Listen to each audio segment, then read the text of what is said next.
Hello students, I am Sudhir Singh, your math educator on your channel Road to A+. यहाँ class 8, 9, 10, 11, 12 and JEE NEET के लिए physics, chemistry, maths and biology का preparation free of cost कराया जाता है। तो चलिए आज के इस सेशन में स्टार्ट करते हैं क्लास 10th का मैथमेटिक्स चैप्टर ट्रिग्नोमेट्री। तो सबसे पहले हम ये समझेंगे ट्रिग्नोमेट्री है क्या और इसका यूज कहाँ है। Trigonometry is the branch of mathematics that deals with the relation between the ratios of the sides of a right angle triangle with its angle. यानी ट्रिग्नोमेट्री में हम कोई भी राइट एंगल ट्रायंगल के उसके एंगल और साइड्स के ratio को डिफाइन करते हैं। ट्रिग्नोमेट्री 3 ग्रीक वर्ड से मिलकर बना है। Tri means 3, gon means sides and metry means measurement. यानी ट्रिग्नोमेट्री में हम लोग 3 साइड्स का मेजरमेंट के बारे में पढ़ते हैं। इसका यूज के लिए चलिए एक एग्जांपल से समझते हैं। एक स्ट्रीट लाइट है, स्ट्रीट लाइट से कुछ डिस्टेंस पे एक लड़का खड़ा है और ये स्ट्रीट लाइट को देख रहा है। यदि हमें ये पता है कि ये किस एंगल से देख रहा है और स्ट्रीट लाइट से कितने डिस्टेंस पे खड़ा है, तो हम स्ट्रीट लाइट का हाइट बिना इसका मेजरमेंट किए हुए पता कर सकते हैं। या हमें ये पता है कि ये किस एंगल से देख रहा है और स्ट्रीट लाइट का हाइट क्या है, तो हम ये पता कर सकते हैं ट्रिग्नोमेट्री के हेल्प से कि ये स्ट्रीट लाइट से कितने डिस्टेंस पे खड़ा है। या हमें ये पता है कि स्ट्रीट लाइट का हाइट क्या है और ये लड़का स्ट्रीट लाइट से कितने डिस्टेंस पे खड़ा है, तो हम ट्रिग्नोमेट्री के हेल्प से ये पता कर सकते हैं कि किस एंगल से देख रहा है। ट्रिग्नोमेट्री में हम लोग कोई भी राइट एंगल के बारे में पढ़ते हैं। तो राइट एंगल ट्रायंगल में 3 साइड्स होता है, एक हाइपोटेनस, दूसरा परपेंडिकुलर और तीसरा बेस। तो इस कोई भी राइट एंगल ट्रायंगल में एक एंगल राइट एंगल होता है यानी 90 डिग्री होता है और उसका 2 एंगल एक्यूट एंगल होता है। एक्यूट एंगल में 0 डिग्री से बड़ा और 90 डिग्री से छोटा। तो ABC यहाँ राइट एंगल ट्रायंगल है, इसका B राइट एंगल है यानी B 90 है और C है एक्यूट एंगल थीटा।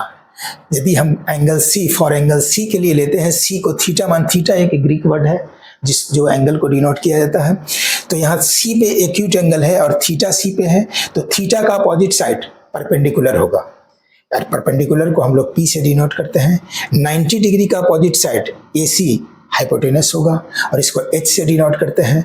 कोई भी राइट एंगल ट्रायंगल में हाइपोटेनस सबसे लॉन्गेस्ट साइड होता है। तो इस तरह से हम 2 साइड्स को आइडेंटिफाई कर लिए। फर्स्ट 90 डिग्री का अपोजिट साइड यानी B का अपोजिट साइड AC हाइपोटेनस होगा, थीटा का अपोजिट साइड AB परपेंडिकुलर होगा और जो तीसरा साइड बचा वो बेस होगा। एक्यूट एंगल A पे भी हो सकता है और C पे भी हो सकता है। तो इस तरह से यदि एक्यूट एंगल चेंज होगा तो बेस और परपेंडिकुलर चेंज होता है।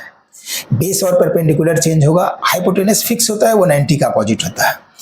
इसी ट्रायंगल ABC को हम यहाँ लेते हैं ABC, लेकिन इस ट्रायंगल में एक्यूट एंगल C नहीं, यहाँ एक्यूट एंगल A लिए।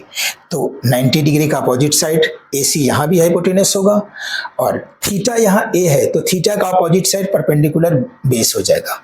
इसमें बेस यानी नीचे परपेंडिकुलर हुआ, यहाँ नीचे बेस हुआ और बचा साइड इसमें जो बेस परपेंडिकुलर, थीटा का अपोजिट परपेंडिकुलर, 90 का अपोजिट हाइपोटेनस, जो बचा साइड वो AB वो बेस होगा।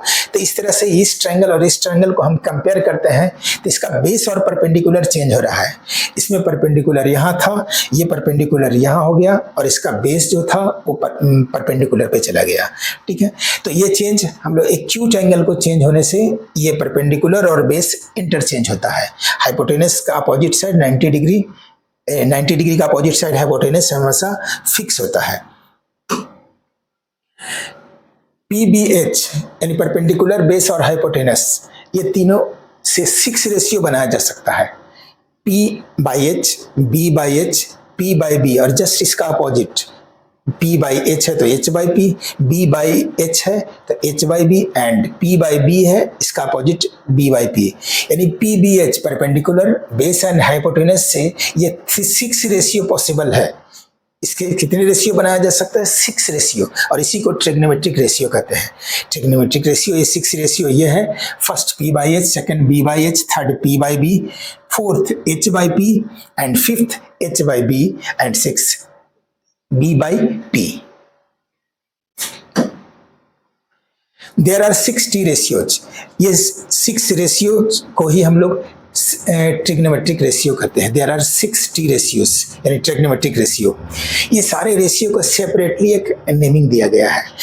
फर्स्ट P/H रेशियो को दिया गया है नेमिंग साइन ऑफ थीटा, जिसको हम लोग शॉर्ट में साइन थीटा पढ़ते हैं।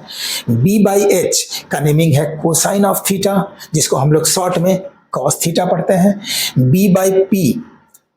P/B का नेमिंग है टेंजेंट ऑफ थीटा, जिसको हम लोग शॉर्ट में टेन थीटा पढ़ते हैं।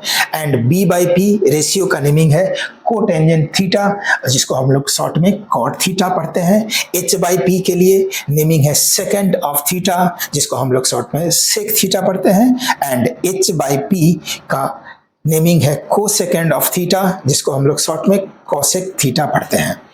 इस सारे रेशियो किसके इक्वल है, इसको याद करना थोड़ा टफ लगता है, तो इसके लिए हम एक मेमोरी ट्रिक बनाए।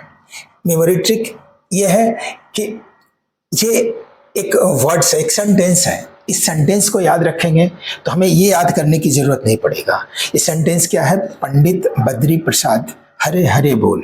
ये बहुत पुराना एक ट्रिक है, ये हम लोग भी ऐसे ही याद करते थे। पंडित बद्री प्रसाद हरे हरे बोल। इसमें ट्रिक कैसे यूज करेंगे?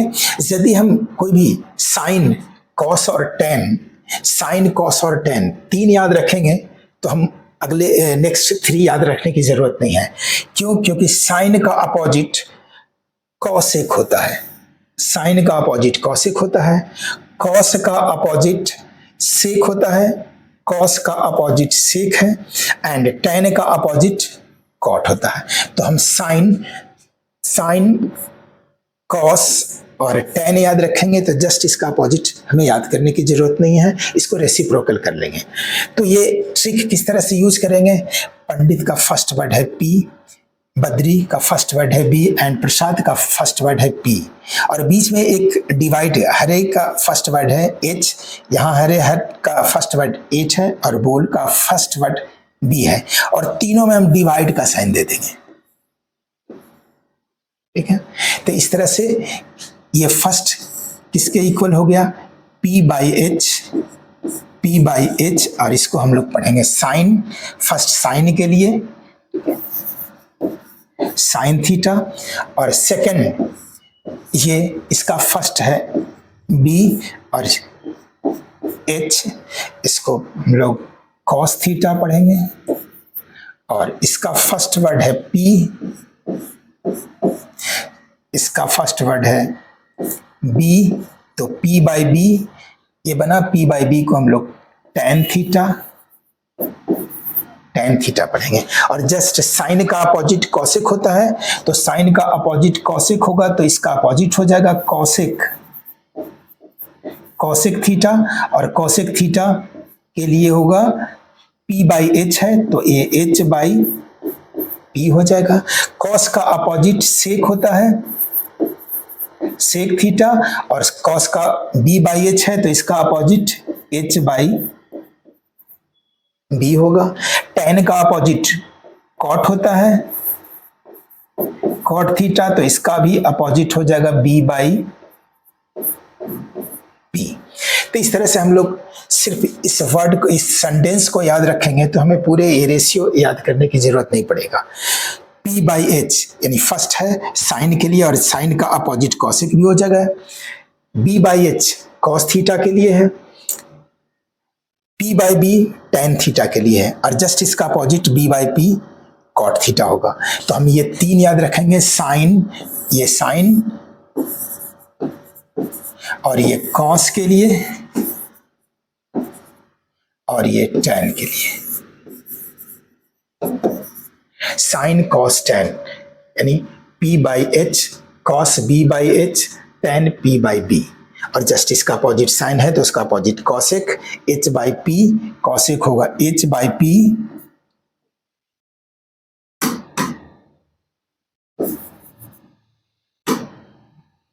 कॉसेक P बाई एच है, इसका अपोजिट H बाई P होगा, P। तो इस तरह से हम लोग इसको याद करेंगे, यानी इसके शॉर्टकट ट्रिक अप्लाई कर लेंगे फॉर्मूले यूज के लिए। If two sides of a right triangle are given, then third side will be find by Pythagoras theorem। कोई भी राइट ट्रायंगल में टू साइड्स गिवन होगा तो उसका थर्ड साइड्स हम पाइथागोरस थ्योरम से फाइंड करेंगे। पाइथागोरस थ्योरम हम लोग प्रीवियस क्लास में पढ़े होंगे। पाइथागोरस थ्योरम है क्या?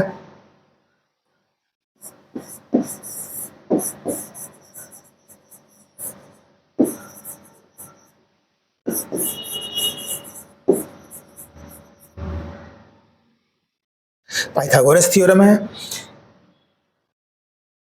एच स्क्वायर यानी हाइपोटेनस का square equal to perpendicular square plus base square.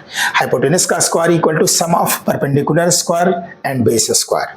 और इससे हम एच फाइंड करना होगा, तो इसके लिए P square plus B square, एक साइड से स्क्वायर हटेगा दूसरे साइड रूट लगेगा, यानी कोई भी दो वैल्यू पी बी एच में कोई भी दो वैल्यू गिवन होगा तो थर्ड वैल्यू पाइथागोरस थ्योरम से फाइंड होगा।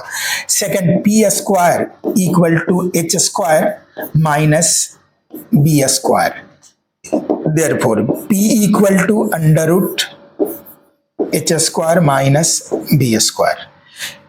B square equal to H square minus P square, therefore b equal to square हटेगा, दूसरे साइड रूट लगेगा, H square minus P square. तो ये थ्री फॉर्मूले से हम लोग कोई भी दो वैल्यू गिवन होगा तो थर्ड वैल्यू फाइंड करेंगे। तो आज के इस वीडियो में इतना ही, मिलते हैं हम नेक्स्ट वीडियो में एनसीईआरटी क्वेश्चन के साथ।